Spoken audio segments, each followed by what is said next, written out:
Bonjour à tous, aujourd'hui je vais vous parler de deux stratégies d'investissement qui sont les dividendes et le pricing power. La fois dernière je vous avais parlé du drawdown. Le drawdown c'est quoi? C'est une baisse du marché d'une action par exemple, hein, ou d'un secteur et prendre au moment où ça commence à remonter.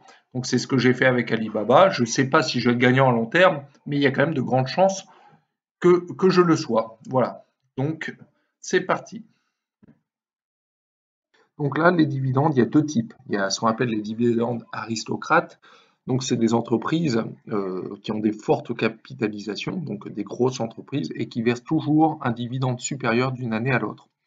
Et puis, on peut aussi rechercher des probables dividendes. C'est ce que j'ai pu faire avec Total Gabon, par exemple, où cette société avait tellement de cash dans sa trésorerie que finalement, il a fallu en redistribuer aux actionnaires et du coup il y a eu un dividende exceptionnel de 30%. Donc voilà, ça c'est quand même c'est pas des choses qui arrivent tous les jours. Donc on va commencer à regarder les dividendes aristocrates. Donc c'est ce que je vous ai dit avant. Donc là, c'est quoi la définition? Donc c'est des sociétés cotées en bourse répondant aux trois critères. Donc une hausse du dividende depuis 25 ans avec un volume d'échange important et une capitalisation boursière qui est également importante. Pourquoi? C'est pour que ça soit quand même des sociétés qu'on appelle antifragiles, c'est-à-dire des sociétés qui ne peuvent pas non plus dévisser totalement en termes de coûts. Et puis on va regarder du coup la liste des aristocrates, hein, du mois de mai, là. Donc j'ai été chercher sur un site, hein, bien entendu. Donc ça, c'est ce qui est fait aux États-Unis, les aristocrates États-Unis. Alors bien entendu, ça n'empêche pas de regarder quel est le pourcentage de dividende, parce que si c'est une augmentation énorme, mais qu'on a entre 1 et 2,5% sur 25 ans, c'est quand même pas très intéressant. Voilà. Et puis là, on va passer à tout ce qui est Europe. Donc voilà, là-dedans, il y a des choses que vous connaissez, comme L'Oréal, Nestlé, Novartis, hein.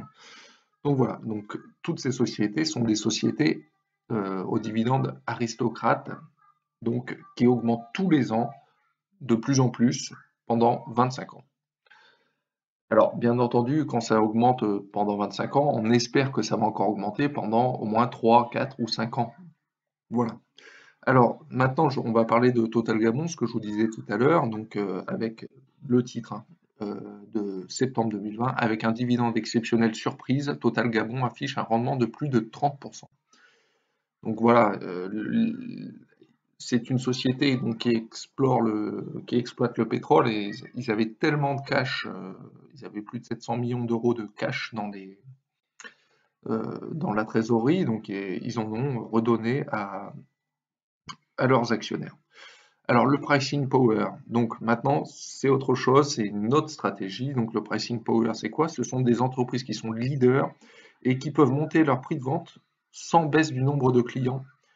Alors attention, parce que la fin du pricing power, souvent, ça fait déjà, c'est dû aux clients qui veulent plus payer plus cher. Et ça veut dire quoi? Ça veut dire que ça risque de faire baisser le cours. Donc Netflix qui est en début de pricing power et Apple, je vous dirai pourquoi je pense qu'il est en fin. Alors là, c'est le nombre d'abonnements depuis 2014 sur Netflix. On voit une tendance haussière qui pas de problème, quoi.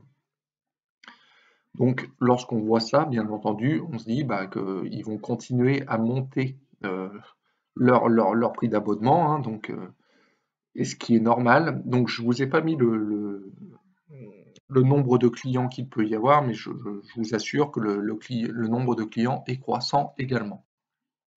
Et maintenant, on va regarder pour les iPhones. Donc là, on regarde l'évolution des prix des iPhones. Donc en 2007, ils l'avaient mis un peu cher, et puis après, ils l'ont baissé. Je pense que c'était une bonne solution pour essayer d'appâter tous les gens. Et derrière, ils ont fait leur pricing power. Donc on voit une augmentation constante, hein, jusqu'en 2015. Et après, ça augmente, mais un peu moins vite, hein, tout de même. Donc, ça montre que finalement, on commence à stagner un petit peu sur ce pricing power. Et là, on va regarder le nombre de ventes d'iPhone. Donc, c'est un schéma que j'ai repris à quelqu'un, bien entendu. Mais bon, peu importe, on s'en fiche. Ce qui est intéressant de voir là-dessus, c'est que depuis 2015, il y a une baisse de vente du nombre d'iPhone. Voilà. Je dis pas qu'Apple est mort, je dis simplement qu'on a un tournant. Voilà. Alors maintenant, ce sont des parts de marché de 2012 à 2020 des constructeurs de smartphones. Alors, ce qu'il faut regarder, je vous montre, hein, c'est la verte et la bleu ciel. C'est les deux qui, à mon avis, se détachent. Donc, c'est Huawei et Xiaomi. Donc, c'est les deux entreprises qui, pour moi, si je voulais miser sur une entreprise pricing power, je prendrais ces deux entreprises-là. Parce que aujourd'hui, elles augmentent leur part de marché, ce qui veut dire que si elles augmentent un petit peu leurs tarifs, elles ne devraient pas subir une perte du marché. Voilà. Alors maintenant, on va regarder donc Apple et les livraisons mondiales de smartphones depuis 2012. Là, ce qu'on voit, c'est que le nombre de livraisons mondiales de smartphones a augmenté entre 2012 et 2015, et là, on est vraiment dans une stagnation. Pourquoi? Parce que les gens se disent, bah, ça devient trop cher, quoi. Lorsque vous payez 300 $ un smartphone en 2007 et qu'aujourd'hui vous le payez 1200 $, il faut se poser des questions. Les gens sont prêts à acheter, oui, mais pas à n'importe quel prix, hein. Lorsque ça commence à faire un mois de salaire, les gens réfléchissent, et ce qui est tout à fait normal. Donc maintenant, on regarde les livraisons mondiales de smartphones de 2010 à 2020 et on voit qu'on est dans une inversion de courbe haussière. Donc, à mon avis, on va être dans une stagnation du nombre de ventes de smartphones pour une simple raison, c'est que d'une part, ils sont de plus en plus chers, c'est ce qu'on disait tout à l'heure. Et deuxièmement, maintenant, il y a un autre marché qui est le reconditionnement. Donc voilà, c'est quelque chose qui peut être aussi intéressant. Pourquoi pas miser sur le reconditionnement?